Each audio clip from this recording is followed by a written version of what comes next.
Hi friends, welcome to Beeram TV.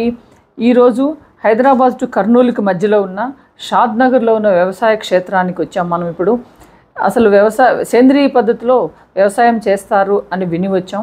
మరి లోపలికి వెళ్ళి చూద్దాం. మనం ఇప్పుడు వ్యవసాయం పట్ల మక్కువ ఉన్న ఈ తరం ప్రజల కోసం క్వాలిఫైడ్ సైంటిస్టుల సలహాలు తీసుకొని ఆధునిక టెక్నాలజీతో భూగర్భ జలాలను ఒడిసిపట్టి 100 ఎకరాల విస్తీర్ణంలో కెమికల్ ఫార్మింగ్ వైపు వెళ్లకుండా ఆర్గానిక్ ఫార్మింగ్ చేసి చూపిస్తున్నాడు అతను.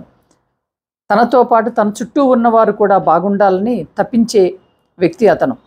ప్రకృతితో పాటు వ్యవసాయం చేసే ప్రతి రైతు బాగుండాలనే గొప్ప లక్ష్యంతో సేంద్రీయ వ్యవసాయంలో ముందుకు దూసుకుపోతున్న ఆ వ్యక్తే సహజ వ్యవసాయదారుడు కండ్లకుంట శ్రీనివాసరావు గారు. ఇప్పుడు మనం శ్రీనివాసరావు గారిని కలవబోతున్నాం. ఆయన మాటల్లోనే విన్నాం. ఆయన సేంద్రీయ పద్ధతిలో ఏ విధంగా వ్యవసాయం చేస్తున్నారు అనేది ఆయన మాటల్లో విందాం మనం ఇప్పుడు. నమస్తే శ్రీనివాసరావు గారు. నమస్తే అండి. ఈరోజు ఇంత చక్కని వాతావరణంలో ఇది మొత్తం ఎన్ని ఎకరాలు ఉంది, అసలు ఈ సిఎస్ఏ అంటే ఏంటి, ఇది ఎన్ని సంవత్సరాలు అయింది స్థాపించి, మాకు మా వ్యూయర్స్ కి తెలియజేస్తారా ఈరోజు? ఇది 20 years నుంచి సిఎస్ఏ మూమెంటంలో ఉన్నామండి. సిఎస్ఏ అంటే ఏంటంటే community supported agriculture. Okay okay.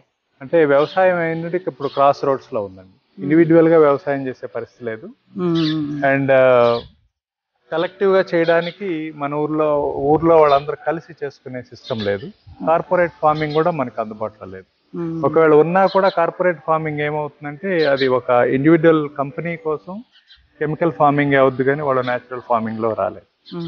So దానికోసం అని చెప్పేసి మేము ఇండివిజువల్ గా ఫార్మింగ్ ఇప్పుడు 1 acre 2 acres ఉంటే వైబుల్ కావట్లేదండి. ఇవాళ ఉన్న దానిలో ఏదో ఒక లేబర్ పని చేసుకుంటే రోజుకి 500-600 నుంచి 1000 రూపాయలు వస్తా ఉన్నాయి. అదే ఒక ఎకరంలో పొలం పని చేస్తే సంవత్సరానికి డబ్బులు వస్తాయో లేదో కూడా తెలియదు. అండ్ భూమి పట్ల రెస్పెక్ట్ గానీ రిగార్డింగ్ గానీ లేదు, అండ్ ఆపర్చునిటీస్ పెరిగినాయి. సో దాంతో మంచి ఆలోచన మీకు ఎలా వచ్చింది? యాక్చువల్ గా ఏంటంటే మాకు మా పెదనాన్న గారు వరల్డ్ తాజ్ హోటల్స్ కి చీఫ్ హార్టికల్చరిస్ట్ గా ఉండేవారు. వారు ఇంటర్నేషనల్ ఎక్స్పోజర్ తోటి ఏంటంటే చాలా పెద్ద స్థాయిలో చేస్తారు ఫారిన్ కంట్రీస్ అన్నిట్లో వ్యవసాయం. మనం కూడా అలా చేయకపోతే స్మాల్ స్కేల్ ఫార్మింగ్ అనేది not at all viable. Mechanised చేయాలి, మనం ఆర్గానిక్ ఫార్మింగ్ చేయాలి, అండ్ ఫార్మ్ టు ఫోర్క్ రైతే ఉండాలి. సాయిల్ టు స్టోర్ మనం ఉంటేనే వైబుల్ అవుతుంది. ఏదో మనం పండిస్తాము ఇంకా దైవాధీనం ఎవరో ఒకళ్ళు వచ్చి కొనుక్కుంటారంటే కాదండి, మనం మార్కెట్ చేయగలిగితేనే అవుతుంది. అందుకోసం అని చెప్పేసి మేము మా ఫ్రెండ్స్ ఫ్యామిలీ మెంబర్స్ తో కలిసి ఆల్మోస్ట్ 2 decades బ్యాక్ ఇనిషియేట్ చేసామండి. సో ఇది ఇనిషియల్ గా మా ఫ్రెండ్స్ ఫ్యామిలీతో ఉండేది. నా ఇప్పుడు లైక్ మైండెడ్ పీపుల్ కొంతమంది వాళ్ళు కూడా వచ్చి జాయిన్ అవుతా ఉన్నారు. దీనిలో బేసిక్ గా ఐడియా ఏంటంటే మేము ఒక లొకేషన్ ఐడెంటిఫై చేస్తాము. ఈ లొకేషన్ ఏంటంటే జియోగ్రఫికల్ గా బాగుంటుంది, మంచి వాటర్ ఉంటుంది, సాయిల్ బాగుంటుంది, క్రాప్ ప్యాటర్న్ ఏది సూటబుల్ సెలెక్ట్ చేసుకుని ఆ లొకేషన్ అనుకున్న తర్వాత ఇండివిజువల్ కి ఇన్ఫార్మ్ చేస్తాం. సో వాళ్ళు ల్యాండ్ కొనుక్కున్న తర్వాత కంపెనీ కంప్లీట్ గా ఎగ్జిక్యూషన్ ఆపరేషన్ మెయింటెనెన్స్ చేస్తుంది. దీనిలో కూడా ఇది గోశాల కూడా కనిపిస్తా ఉంది మాకు. అవునండి. ఇది గోశాలలో ఎన్ని ఆవులు ఉన్నాయి ఏంటి, దీని గురించి ఏమన్నా ఒక 2 మాటలు? ఇది యాక్చువల్ గా ఆర్గానిక్ ఫార్మింగ్ లో నేచురల్ ఫార్మింగ్ లో ఏంటంటే ఇంటిగ్రిటీ అనేది ద మోస్ట్ ఇంపార్టెంట్. భూమాతకి గోమాతకి మంచి సంబంధం ఉంది. గోమాత భూమాత కలిసే మనకి చాలా సార్లు వ్యవసాయం జరిగేది. మన పురాణాల్లో కూడా చూస్తే కామధేను అంటే అది ఏదో ఒక ఆవు అన్ని గృహప్రవేశాలు కూడా మన ఆవుని తీసుకొస్తాం. సో ఇది ఎందుకంటే సాయిల్ ని ఎన్రిచ్ చేయాలంటే, సాయిల్ లో కార్బన్ మ్యాటర్ పెరగాలంటే, సాయిల్ లో మైక్రోవేల్ యాక్టివిటీ పెరగాలంటే, ఖచ్చితంగా సాయిల్ లో న్యూట్రియంట్ పెరగాలంటే cow urine cow dung the most important. అందుకని మనం ఇక్కడ గోశాల ఏర్పాటు చేసుకున్నాం. ఇక్కడ పాల కోసం ఏం కాదండి, ఈ యూరిన్ ని కలెక్ట్ చేస్తాము. ఈ యూరిన్ ని డ్రిప్ సిస్టమ్ ద్వారా ప్రతి చెట్టుకి అందేలాగా చూస్తాం. అలానే ఇక్కడ ఉన్నటువంటి కౌడంగ్ ని మనం ఇక్కడ గోబర్ గ్యాస్ యూనిట్ కూడా పెట్టాం. ఇక్కడ మాకు వాటర్ కూడా కనిపిస్తా ఉంది లెఫ్ట్ సైడ్ లో చూస్తే. ఈ వాటర్ ఏంటి, ఇవి అంటే ప్రిజర్వ్ చేస్తున్నారా లేకపోతే ఇవి ఎట్లా? యాక్చువల్గా ఇది ఫామ్ పాండ్ అండి. ఈ ఫామ్ పాండ్ ఏంటంటే మనం డైరెక్ట్ గా బోర్ వాటర్ చెట్లకి ఇవ్వకూడదండి. వాటర్ కి ఎలక్ట్రిక్ కండక్టివిటీ ఉంటుంది, వాటర్ లో TDS ఉంటుంది.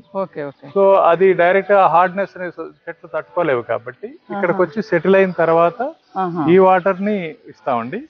అండ్ నేచర్ లో ఉండాలి కాబట్టి ఇది ఒక లైఫ్ కోసం అని చెప్పేసి దీనిలో బాతులు ఉంటాయి, చేపలు ఉంటాయి. ఈ చేపలు అవి కూడా ఎవరు తినరు, చూడండి ఫ్రెండ్స్ ఎంత బాగున్నాయో బాతులు ఇక్కడ అంతా. దీనిలో ఉన్నటువంటి చేపలు అది కూడా ఎవరు తినరండి. ఫిష్ కూడా ఉందండి దీంట్లో. Fish okay okay. So fish కూడా జస్ట్ లైఫ్ ఉండాలి అరౌండ్ ఇన్ అండ్ అరౌండ్ అని. మీరు ఆ మోటార్ సిస్టమ్ కూడా చూస్తే ఓన్లీ ఆ సర్ఫేస్ వాటర్ నే సర్చ్ చేసుకుంటుంది. ఈ వాటర్ అంతా ఎక్కడి నుంచి వస్తాయి? బోర్వెల్స్ అండి. బోర్వెల్స్ మామూలుగా మాకు ఒక ఓపెన్ వెల్ ఉందండి. యాక్చువల్ గా తెలంగాణలో ఓపెన్ వెల్ లో నీళ్లు ఉండడం అనే దాన్ని మేము ఇంత ముందు అక్కడ మర్రి చెట్టు దగ్గర చూసామండి. అదేనా? Okay okay. దానిలో ఏంటంటే డిపార్ట్మెంట్ ఆఫ్ జియోఫిజిక్స్ వాళ్ళతో కలిసి మేము ఆ పాయింట్స్ ఐడెంటిఫై చేసి each and every drop of rain water ని హార్వెస్ట్ చేస్తామండి. మేము చేసే ప్రాక్టీస్ ని రెస్పాన్సిబుల్ ఫార్మింగ్ అంటామండి. కానీ బయోడైవర్సిటీ, సాయిల్ ఫార్మింగ్ కానీ అండ్ ఇంటిగ్రిటీ. ఇప్పుడు ఇక్కడ మనం చూస్తే ఇది బయోగ్యాస్ ప్లాంట్ అండి. చూడండి ఫ్రెండ్స్, ఇక్కడ రైట్ సైడ్ లో వెర్మీ కంపోస్ట్ చూస్తున్నాం మనం, బయోగ్యాస్ ప్లాంట్ చూస్తున్నాం మనం. ఈ పక్కనే గోశాల నుంచి పక్కనే ఉంది ఇది vermi compost and biogas plant. So అక్కడ పేడ తీసుకొచ్చేసి అక్కడ కలుపుకుంటారండి. మీకు ఏదైతే ఈ డైజెస్టర్ ఉందో, ఈ డైజెస్టర్ లో వచ్చే గ్యాస్ ఆల్మోస్ట్ ఒక 10 ఫ్యామిలీస్ కి సరిపోయిన గ్యాస్ ని ప్రొడ్యూస్ చేస్తుంది. ఇక్కడ మనమేం గ్యాస్ కొనుక్కునే పని లేదు. దానిలో నుంచి వచ్చిన స్లర్రీని మళ్ళీ మనం కాంపోస్ట్ చేసుకుంటాం, వర్మీ కాంపోస్ట్ చేసుకుంటాం. సో ఇక్కడ అదే విధంగా యూరిన్ డైరెక్ట్ గా ఈ ఆటోమేషన్ సిస్టమ్ లో గ్రావిటీలో వీటికి వచ్చేస్తుంది. ఇక్కడ ట్యాంక్స్ కనిపిస్తా ఉన్నాయి. ఫస్ట్ ఈ కింద ట్యాంక్స్ కి వస్తుందండి. ఇక్కడ ట్యాంక్స్ కింద ట్యాంక్స్ కి వస్తుంది. ఈ కింద ట్యాంక్స్ కి వచ్చిన తర్వాత దీన్ని కల్చర్ చేస్తాం మనం. ఓకే. ఈ కల్చర్ చేసిన తర్వాత ఇక్కడ ఒక స్లర్రీ పంప్ తోటి ఆ ట్యాంక్స్ కి పంప్ చేసుకొని దీనిలో ఫిల్టరేషన్ సిస్టమ్ ఉంటుందండి. ఫిల్టర్ అయిపోయి దాని నుంచి మళ్ళీ డ్రిప్ ఇరిగేషన్ సిస్టమ్ ద్వారా ఈచ్ అండ్ ఎవ్రీ ప్లాంట్ కి వీక్లీ స్కెడ్యూల్ లో వెళ్తుందండి. అంటే ఇక్కడ కవ్ యూరిన్ ఇట్లా వేరే వేరేగా ఉంటాయండి. అవునండి, మాకు కనిపిస్తుంది ఇక్కడ కవ్ యూరిన్ అని చెప్పి ఒక ట్యాంక్. అవునండి. ఈ పక్క ట్యాంక్స్ ఏంటండి ఈ రెండు? యాక్చువల్ గా కవ్ యూరిన్ డైరెక్ట్ గా డ్రిప్ ఇరిగేషన్ తీసుకోలేదండి. దాన్ని డైల్యూట్ చేసిన తర్వాత దీనిలో ఫిల్టరేషన్ అవుతుంది, శాండ్ ఫిల్టర్ ఉంటుంది అనమాట. సో ఇప్పుడు ఈ శాండ్ కూడా ఒకసారి ఫిల్టరేషన్ కొన్ని రోజుల తర్వాత ఇది పనికిరాదు, మళ్ళా దీన్ని ఇలా తీసేసి మళ్ళీ కొత్త శాండ్ వేసుకోవాలి. ఈ శాండ్ కూడా ఏదో డిఫరెంట్ గా ఉంది, వైట్ గా. అవునండి, ఇల్లు కట్టే దగ్గర అలా ఉంది కాదండి. ఇది యాక్చువల్ గా స్టోన్ తోటి ఈ గ్రాన్యువల్ సైజ్ లో యూనిఫామ్ గా చేస్తాం. సో అప్పుడే ఫిల్టర్ అవుతుంది. కానీ బయట మనం శాండ్ అయితే స్ట్రక్ అయిపోతుంది. మామిడి చెట్లు ఇవన్నీ అండి. అవునండి, యాక్చువల్ గా ఇదేంటంటే ఇక్కడ ఈ గేదెలకి ఇదంతా చెత్త గడ్డి పెట్టున్నారు. అవునండి, గడ్డి. మన పశువులు ఉంటాయి కాబట్టి డ్రై ఫాటర్ పెట్టుకోవాలి. అండ్ మామూలు గ్రీన్ ఫాటర్ కూడా ఉంటుందండి. దీంట్లో ఏమేమి చెట్లు ఉన్నాయండి? ఇది యాక్చువల్ గా మొత్తం ఒక 12 రకాలైనటువంటి పండ్ల చెట్లు ఉన్నాయండి.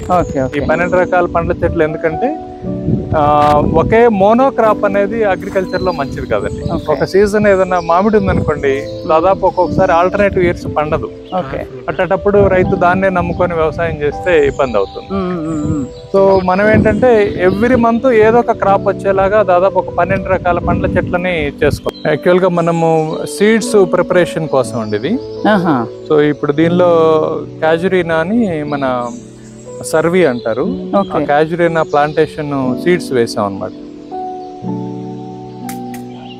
ఈ నేచురల్ ఫ్లేవర్ మీకు బయట ఎక్కడ ఉండదండి. ఇది ఇన్ హౌస్ పుదీనా అండి. పుదీనా ఇన్ హౌస్ పుదీనా చాలా మంచి స్మెల్ వస్తుంది ఫ్రెండ్స్, ఇప్పుడే చూస్తే తినాలనిపిస్తుంది. ఇది ఇన్ హౌస్. ఇది చూడండి, ఇక్కడ పచ్చిమిర్చి చాలా సన్నగా చాలా బాగున్నాయి. ఇది ఒక దేశవాళీ వెరైటీ అండి. చూడండి ఎంత నాజుగ్గా ఎలా ఉన్నాయో పచ్చిమిర్చి. ఇక్కడ just nature the farm store. మందులు వేయకుండా ఇక్కడ కూరగాయలు, పండ్లు, గ్రోసరీస్ కూడా లభిస్తాయి. కాబట్టి మీరు ఈ నెంబర్కి కాల్ చేయండి. కింద స్క్రోల్ అవుతున్న నెంబరు 8885334233 కాల్ చేస్తే వాళ్ళు మీకు పండ్లు, కూరగాయలు సేంద్రియ పద్ధతిలో అక్కడ పండేటువంటివన్నీ కూడా వాళ్ళు సప్లై చేస్తారు. హోమ్ డెలివరీ కూడా ఉంది. కాబట్టి మీరు ఫోన్ చేయాలని చెప్పి ఆశిస్తున్నాం. Like, share, subscribe Beeram TV.